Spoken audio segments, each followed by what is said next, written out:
Huwag gawing puro prito yung luncheon meat dahil pwede itong sabawan at gawing masustansya.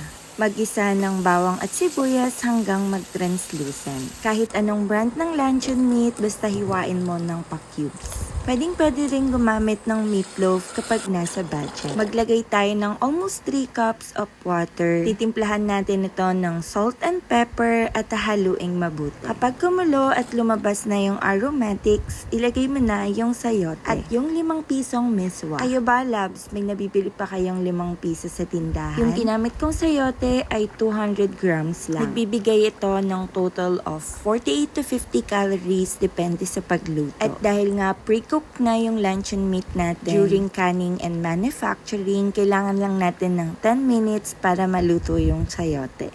At akalain mong ganun lang kadali, meron ka ng masarap at masustansyang ulam. Makakahigop ka na ng mainit na sabaw at napakamura pa dahil 70 pesos lang. Thank you so much for watching, loves! Kain tayo!